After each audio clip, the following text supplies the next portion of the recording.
Tonight on 7 News, the 10th Mountain Division 2nd Brigade Combat Team cases their colors as 2,500 soldiers set out for deployment. Plus hundreds of acres of corn flattened. We find out how it happened and how much it could cost one Jefferson County farm. And a first look at the revenue from Thompson Park Golf Course. Has the city's recent purchase been worth the price? Thank you for joining us tonight. I'm Zach Grady. Garrett Domblewski is off this evening. We start tonight, though. The Jefferson County Sheriff's Office was on scene Friday afternoon for a one-vehicle fatal crash in the town of Theresa. The crash happened late Friday afternoon on County Route 21. The road was closed off while first responders remained on scene. No new information is known at this time, but we can report that County Route 21 has been reopened. We will update the story as soon as we have more information for you. Again, though, a fatal crash occurring Friday afternoon in the town of Theresa. An Ogdensburg man and his mother face prison time for the baseball bat beating of a woman. Separate St. Lawrence County court juries recently heard the cases of 36-year-old Ryan Jonette and his 60-year-old mother, Kim. They were convicted late Tuesday afternoon. Ryan Jonette was accused of taking a baseball bat to a woman he was in a relationship in May of 2022. Kim Jonette was accused of tampering with evidence at the crime scene by cleaning blood off of the baseball bat and washing bloody clothing. She faces up to 4 years in prison, while her son could wind up behind bars for up to 7. A 25-year-old Gouverneur woman is accused of shaking a baby and causing the infant to suffer severe brain injuries. State police have charged Tiara Allen with reckless assault of a child and endangering the welfare of a child. They say Allen was caring for her boyfriend's 5-month-old child on July 7th at their town of Fowler home. According to police, Allen became frustrated with the baby's crying and began to shake the child. The infant became unresponsive and was transported to Gouverneur Hospital and then taken to upstate Golisano Children's Hospital in Syracuse. Police say the baby was diagnosed with anoxic brain injury and subdural hematomas as a result of Allen's actions. The infant was listed in stable condition on Friday. Allen was arraigned in Fowler Town Court and ordered held in the St. Lawrence County Correctional Facility in lieu of either $10,000 bail or $20,000 bond. Jail officials say Friday evening that Allen was released after bail was posted. We'll head now over to the Weather Center where Kris Hudson is in the building tonight. Kris, it was a beautiful night today, but what are we going to be looking at over the weekend? Yeah, it was a nice day for us, and it's a nice, calm night out there. As far as this weekend, we do have a little bit more active weather that will be moving in, but that's really not the case right now. As we take a look throughout the Northeast, we can see not a whole lot going on. A few areas seeing some rain showers. We're keeping it clear out there. First Weather is brought to you by Doors Plus in Adams Center. We do have some clouds over Lake Ontario. Those will be moving in as we go through the rest of the overnight hours. I think we'll be still partly to mostly clear tonight. So a few clouds for some locations, some areas of patchy fog developing as well. As far as tomorrow, a warm day we're talking about with highs in the mid to upper 80s. As far as closer to Lake Ontario, will be in the lower 80s. But still, it looks like tomorrow during the day is going to be primarily dry. But however, as we start going towards Sunday, we have heavy rain coming out of the forecast. So I'll have details on that coming up in just a few. Zach? Thank you, Kris. In anticipation of its upcoming deployment, a traditional color casing ceremony was held Friday for the 10th Mountain Division 2nd Brigade Combat Team. 7 News reporter Chad Charette was on post as 2,500 10th Mountain soldiers geared up to go overseas. Friday morning, soldiers geared up for deployment overseas. Commanding officers wished them well. This combat deployment is significant. It's significant for the soldiers and the families of this brigade, for the 10th Mountain Division, and for the United States Army, because once again, we are called to lead the way and to start another climb to glory. 2,500 members of the 2nd Brigade Combat Team will be spending the next 9 months in Iraq and Syria as part of Operation Inherent Resolve, an ongoing military operation to defeat the Islamic State. They're well trained, they've been there before, and we have recency in this division, and so they're going to succeed. But before their departure, a ceremony symbolically sending off soldiers. Attendees bowed their heads for an invocation. Then, soldiers led by Colonel Scott Wentz cased, furled, and placed the brigade's flag in a canvas covering to keep it safe for their trip overseas. Once the units are in theater, they will uncase their colors as they assume the fight. And for the folks back home, Colonel Brayman credits the North Country community for supporting brigade members' loved ones. Peace of mind for the soldiers overseas. We are fully integrated here in the North Country, and they have nothing to worry about while they're gone, which makes them be able to focus on their mission, get home here shortly. A brigade ready for battle, deploying for 9 months with loved ones waiting for them to come back home to the North Country. Chad Charette, 7 News. Following Friday's color casing ceremonies, a cake cutting to celebrate the 10th Mountain Division's 80th birthday. Those who attended had a slice of chocolate cake adorned with the depiction of a World War II-era division soldier assisting a modern division soldier. The 10th Mountain Division formed in 1943, starting as a unit focusing primarily on winter and mountain warfare. The slogan for this year's celebration? Alpine 80. The House of Representatives passed a defense bill that includes a pay raise for service members and several add-on amendments from Republican lawmakers.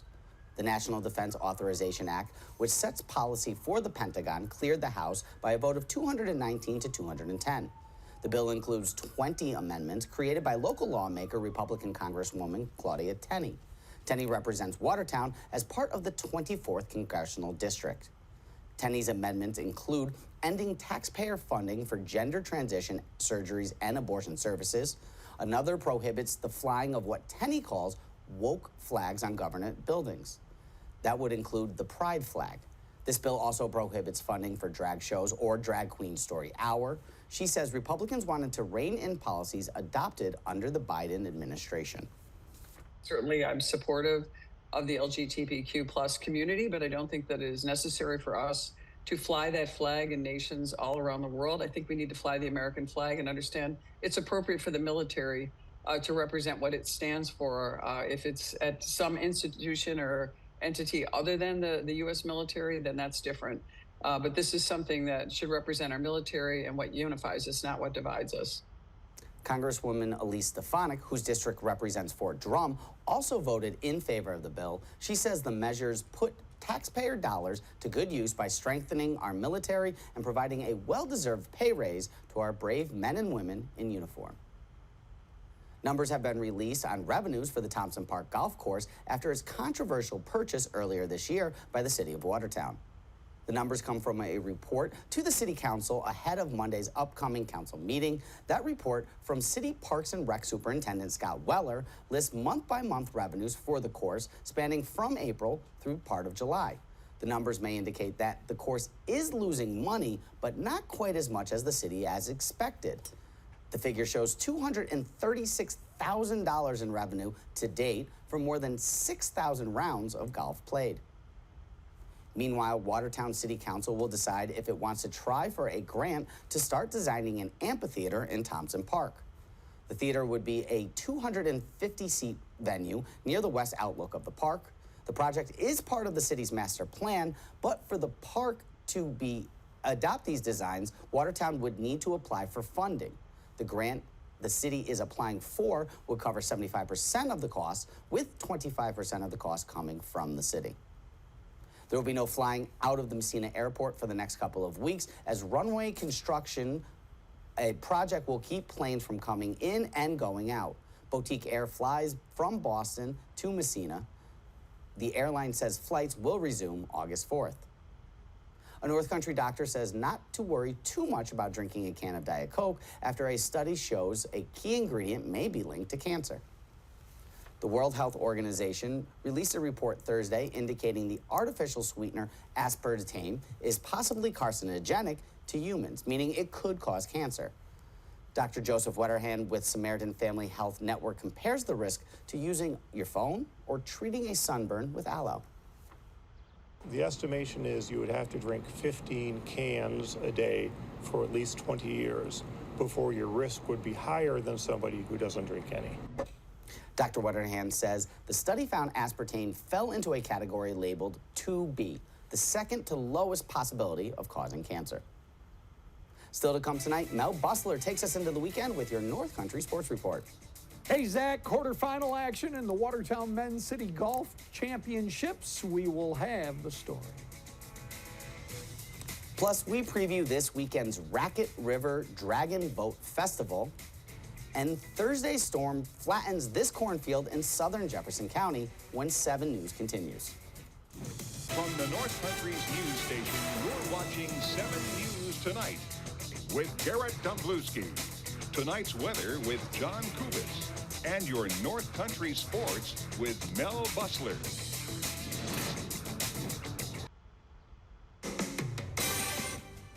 The winning evening lotto numbers for Friday, the daily 445 and the win 7478.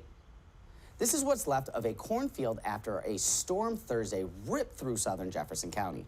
Fields are flattened after heavy winds and rain. 7 News reporter Lexi Bruning shows us how it started and tells us what might be at stake for the farm's owners. Winds whipped through Jefferson County farms on Thursday. Driving through the town of Ellisburg, corn that had once stood tall now flattened. The entire field may not be flat, but all of the fields are quite flat. This is Doubledale Farms. Co-owner Dan Rossiter guesses about 600 acres of corn is flat. If it doesn't stand back up, it could be costly. $1,000 an acre or something, possibly. It's almost hard to believe what Thursday's winds did to these cornfields. These stalks, a little bent, but not too bad, but just a few steps away, completely flat ground. And it goes way beyond where we're standing right now. It begs the question, what exactly happened here? We asked the National Weather Service. What it looks like to me is the corn was already getting weighed down by heavy rain, and then a certain amount of wind came in and just pushed it the rest of the way down. I would hazard to guess it has something to do with like the orientation of the way that sort of the broad hillsides are and whatnot in that area. But it's definitely interesting. If by chance the corn doesn't stand back up, there are options. The USDA Farm Services Agency asks producers with concerns to call their offices. Let us know your name and your amount of loss, where the loss is located. We can come out and get some pictures of it and maybe be able to help them with some type of program. Mike Hunter with Cornell Cooperative Extension says it's early enough in the season the storm shouldn't cause too much harm. He says farmers should be patient and can expect the stalks that aren't completely snapped to shoot back up. That's Rossiter's hope. Hoping it looks better in a couple mornings from now. Lexi Bruning, 7 News. Dragon boating is one of the fastest growing water sports at the moment. Paddles will take to the water at the Racket River Dragon Boat Festival this weekend. 7 News reporter Sean Brinda spent Friday on the river to give us a preview of this weekend's races. Are you ready? Attention, please. Go. 1, 2, 3. Paddlers prepare for Sunday's Dragon Boat Festival in Hanover Falls at Postwood Beach. If you've seen canoe racing, Dragon Boat racing takes it to another level, as every paddler needs to be in sync with one another. When you're in the boat working together, trying not to mess up your partner, it's a lot of fun, and it just feels really good to be part of this event.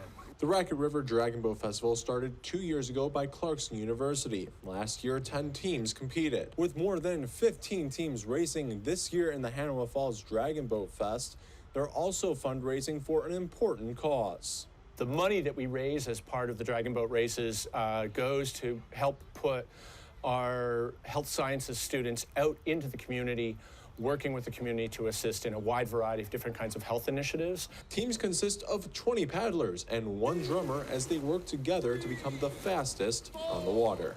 Kris Bailey, co-owner of Dynamic Dragon Boat Racing, says the sport has gained notoriety.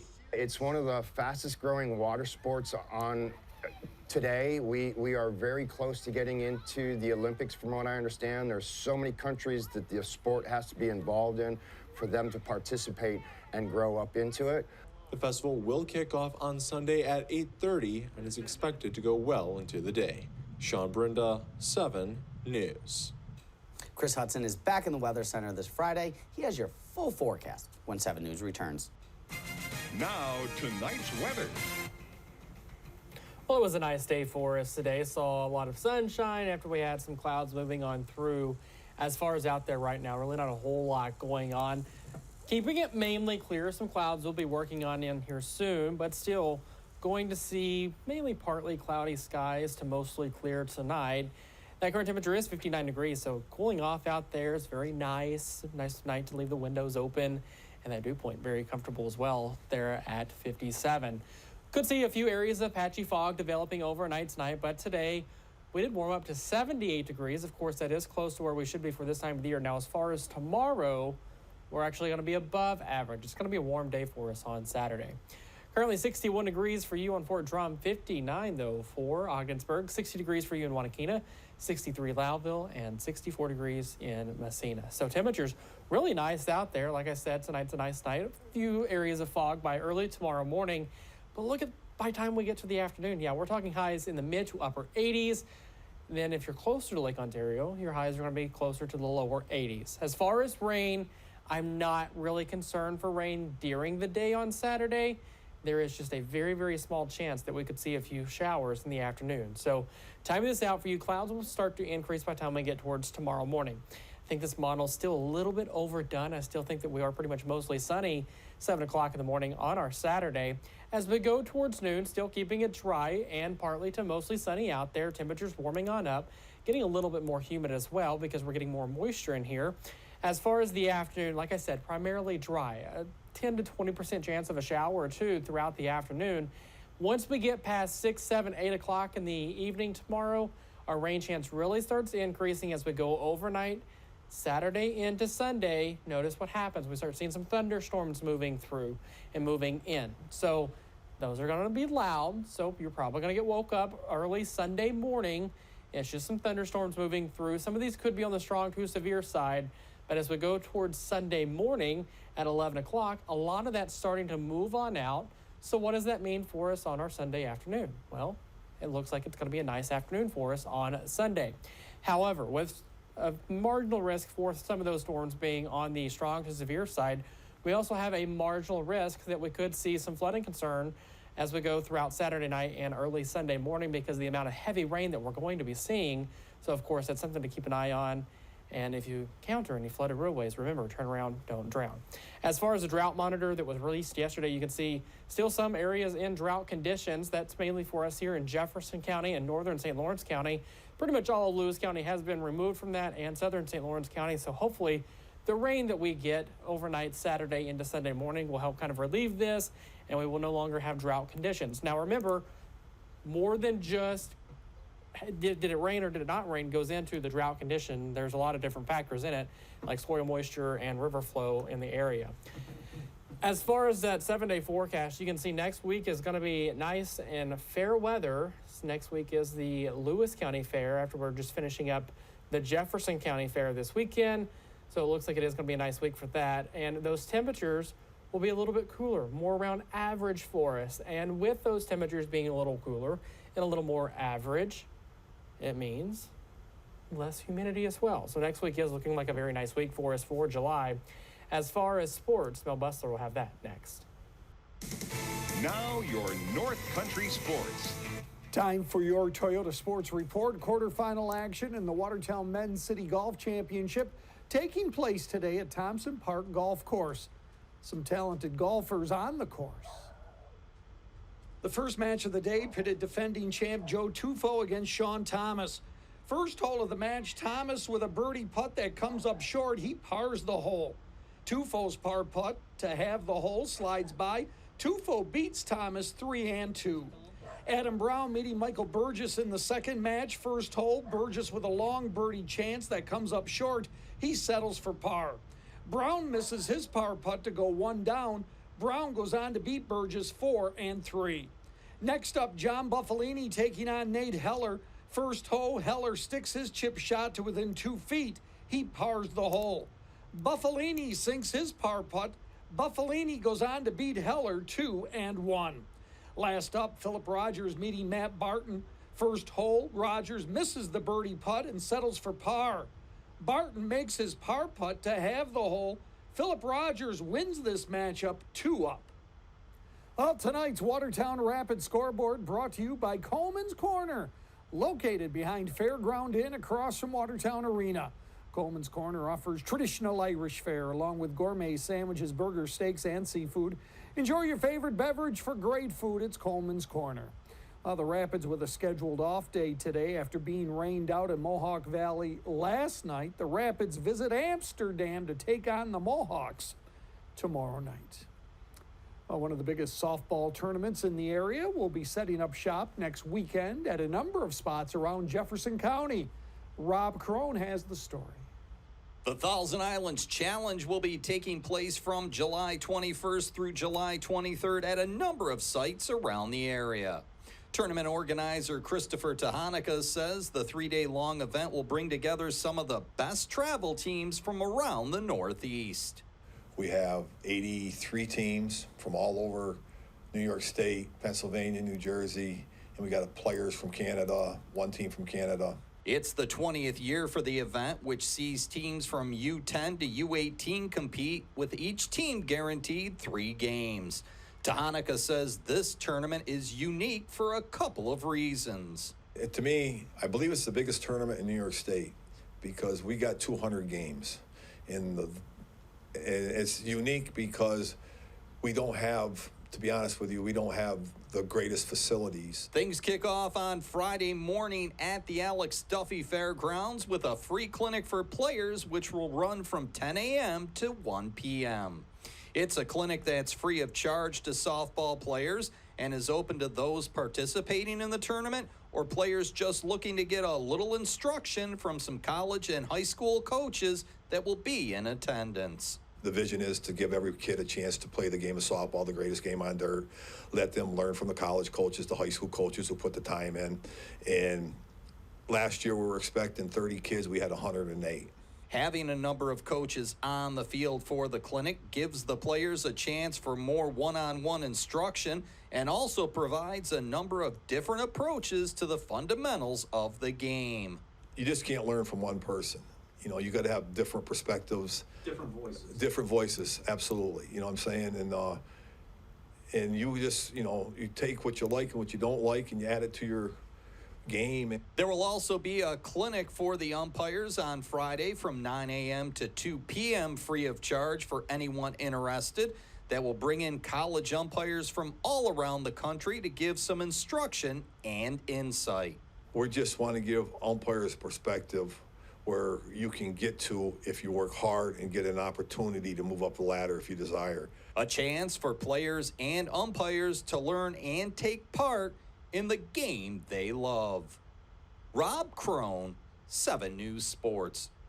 It was a great night on area ranges, although breezy in the Northern Tier Trap League. Here's Trap Scores individual results from last night, courtesy of Herringer's Contracting. Yeah, the roof people who call you back. I mean, the work is excellent. 315-782-9129.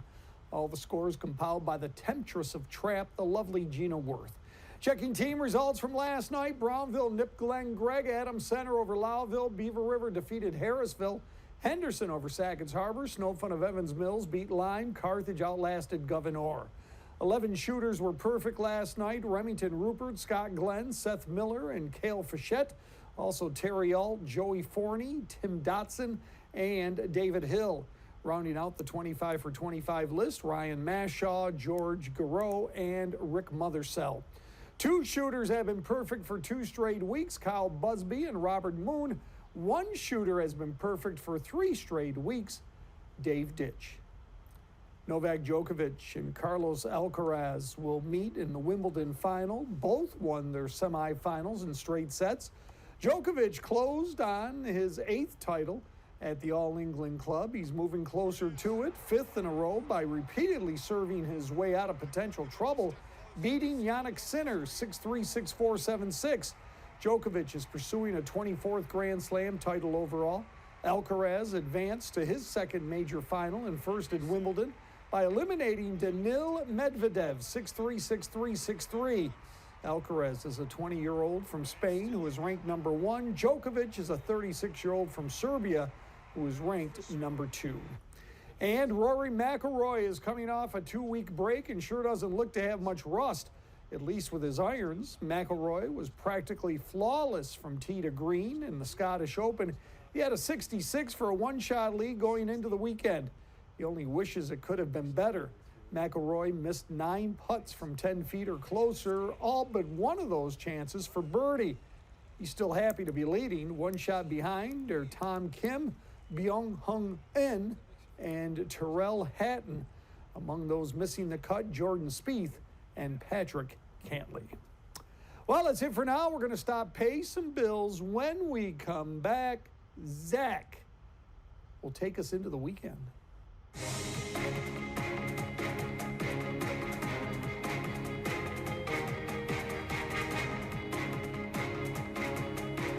Well, it'll be nice and warm on our Saturday. Primarily dry during the day, then rain overnight Saturday into Sunday, and then cooler after that.